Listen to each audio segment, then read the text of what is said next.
Praise the lord అందరికి యేసుక్రీస్తు ప్రభు నామములో శుభములు. January 1st, 2025 ఈ దినము మనకు దేవుడు అనుగ్రహించినందుకు గాను దేవాతి దేవునికి కృతజ్ఞతలు తెలియజేసుకుంటూ ఈ రోజు మనం వాక్య భాగం చదువుకుందాము. కీర్తనలు 65వ అధ్యాయం, దావీదు రచించినటువంటి కీర్తనలు 65వ అధ్యాయం మనం చదువుకుందాం. దేవా, సియోనులో మౌనంగా నుండుట నీకు స్తుతి చెల్లించుటే నీకు మొక్కుబడి చెల్లింపవలసి ఉన్నది. ప్రార్థన ఆలకించువాడా, సర్వ శరీరులు నీ యొద్దకు వచ్చెదరు.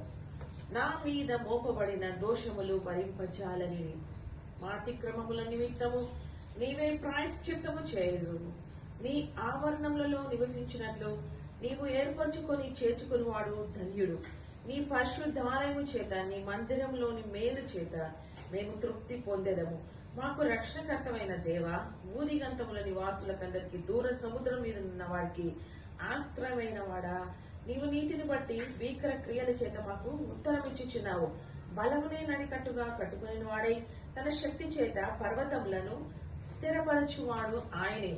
ఆయనే సముద్రముల ఘోషను, వాటి తరంగముల ఘోషను అణచువాడు.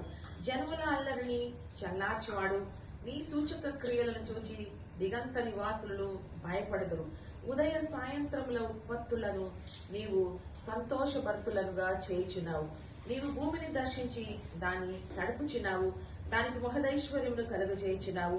దేవుని నది నీళ్లతో నిండి ఉన్నది. నీవు భూమిని అట్లు సిద్ధపరిచిన తర్వాత వారికి ధాన్యము దయచేయుచున్నావు. దాని దుక్కులను విస్తారమైన నీళ్లతో తడిపి దాని గనిమలను చదును చేయుచున్నావు. వానజలుల చేత దానిని పదును చేయుచున్నావు. అది మొలకెత్తగా నీవు దానిని ఆశీర్వదించుచున్నావు. సంవత్సరము నీ దయా కిరీటము ధరింపచేసి ఉన్నావు. నీ జాడలు సారము వెదజల్లుచున్నవి. సంవత్సరమును దయా కిరీటంగా దేవుడు మనకు అనుగ్రహిస్తుంటున్నాడు.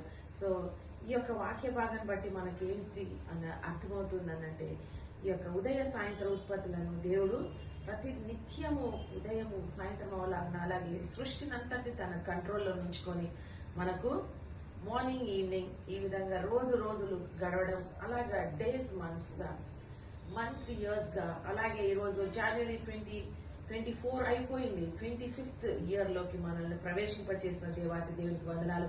ఈ రోజు సజీవ లేఖలో ఉంటున్నామంట. అది కేవలం దేవుని యొక్క ఉచితమైన కృప. కాబట్టి దేవుని మనం అందరూ కూడా స్తుతిస్తాం. ఎందుకంటే ఆయన చేసిన మేలు ఉపకారాలన్నిటిని బట్టి మన జీవిత కాలం అంతా కూడా ఆయనకి కృతజ్ఞత ఆస్తులు చెల్లించే వారుగా మనము ఉండాలని ఆయన ఆశిస్తుంటున్నాడు. సో ఈ వాక్య భాగము, సంవత్సరము నీ దయా కిరీటము ధరింపచేసి ఉన్నాం. ఈ సంవత్సరము మనకు దయా కిరీటముగా దేవుడు అనుగ్రహించిన సమయాన్ని బట్టి కృతజ్ఞతలతో ఈ చిన్ని సందేశాన్ని ముగించుకుంటున్నాను. ప్రైజ్ ద లార్డ్ అందరికీ.